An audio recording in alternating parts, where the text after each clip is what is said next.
Assalamu alaikum wa rahmatullahi ta'ala wa barakatuhu. Da farko dai zan gabatar da sunana Prince ne zazzau dan garin zazzau mai kishin zazzagawa.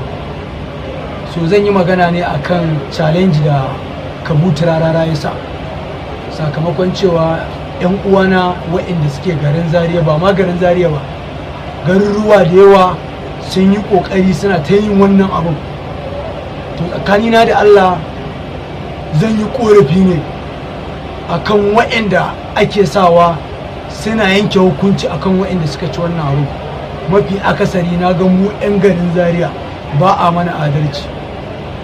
Za a sa gasa, za a sa ƙa'idodin gasa, za mu bi, za mu mamin, za mu zuba mutane yadda ya kamata, amma mafi akasari in an sa a yanke hukunci waɗanda suka ci zaɓen, ko da mun kai mu 100 ne a Zaria ba za a sa mutum ɗaya ba wanda ya ci.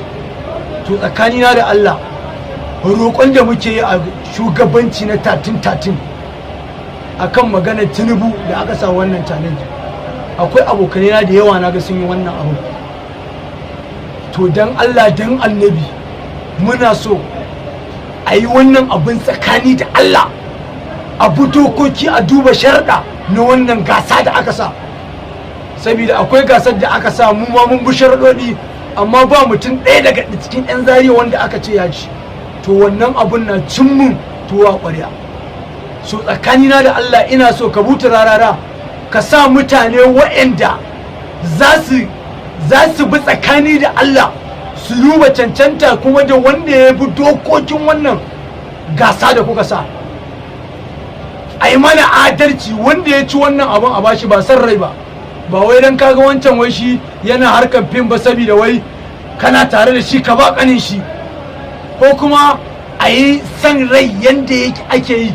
To tsakani da Allah 13 mun san jagoranci ne, akwai su yar ma'aza a ciki da sauran mutane a ciki, akwai su shalele.